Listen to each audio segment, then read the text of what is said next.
Warning: this program contains coarse humor and a sense of language that some people might not share. Viewer discretion is advised. Viewer dissection is not advised. Night was falling. Looks like I'm lost. It's a bad idea to stay in the woods at night. Better get back to camp. However, I had absolutely no clue which way to go. Well, gotta choose at random.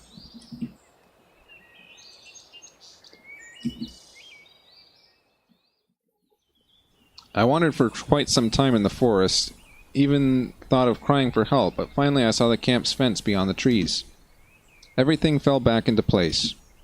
The bus is gone, I mumbled quietly. On one hand, there was nothing strange about that. The bus couldn't have just stayed there forever. On the other hand, it meant that there was someone driving, because buses don't drive themselves. Or do they? This world seemed too normal, but every event here had at least two explanations for it. An ordinary, real, everyday explanation, and a surreal one. Certainly the driver could have just been off for a snack, and I left too soon, and that's why... In any case, this is not the place for me. Whether that bus drives itself or not was probably an important question, but it was much more important to know how I had got here at all, and where here was.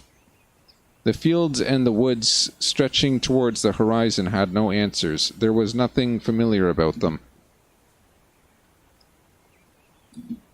A strange, old, odd, alien world.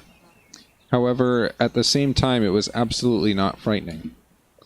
Either my self-preservation instinct decided to resign from its job, or all this running around the camp and the local pioneers had lulled me so much with their carefree normality that I simply was forgetting what had happened to me just a couple of hours ago.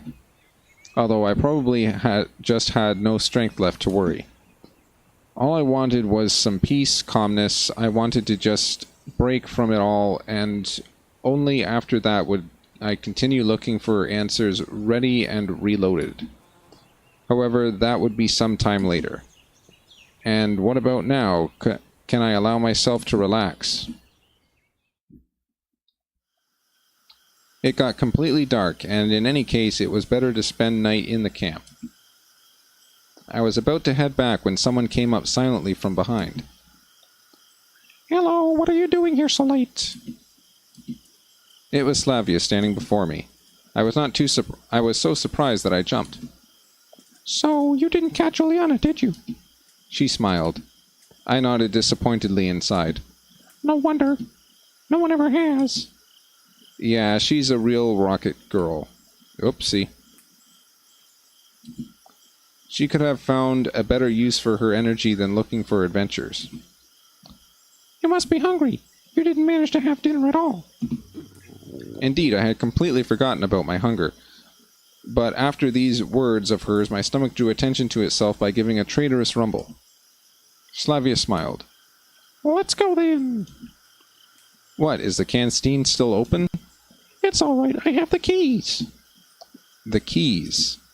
Yes, I have the keys to all the facilities in this camp. How come? Well, I'm something like the camp leader's aide here. I see. Well, let's go. It was an offer you can't refuse.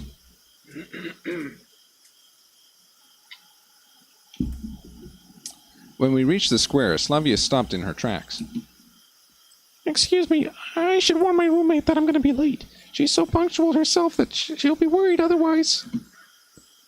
You go on to the canteen and I'll come in a minute, all right? All right. I really did not expect somebody aside from myself to be there at such a late hour. And that somebody was apparently trying hopelessly to open the door. Without any secret thoughts, I walked up onto the porch. The lockpicker turned out to be Alyssa. I should have probably kept off and waited. She looked at me intently for a while, then said, "Don't just stand there. Give me a hand or something."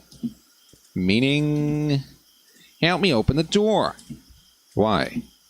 Because I want some buns and kefir. Dinner wasn't big enough. Is that really a good idea? Are you hungry yourself, huh? Juliana didn't let you have a normal dinner, did she? She smiled sarcastically. It's true, she didn't. It's fine. Slavia will come now, and... What? I guess I shouldn't have said that. I'm off, then. And you'll pay for this. You'll owe me 2 already. Having said that, Alyssa disappeared into the night. And what was the first one? Slavia didn't keep me waiting for too long. Is everything all right? Yeah, why are you asking? No reason, it's nothing. It would be better if I didn't tell her about Alyssa. Everything's fine, I said, and then immediately heard a note of dishonesty in my voice. Well, shall we go? As for Slavia, she seemed not to have noticed anything. Or at least she was pretending she hadn't.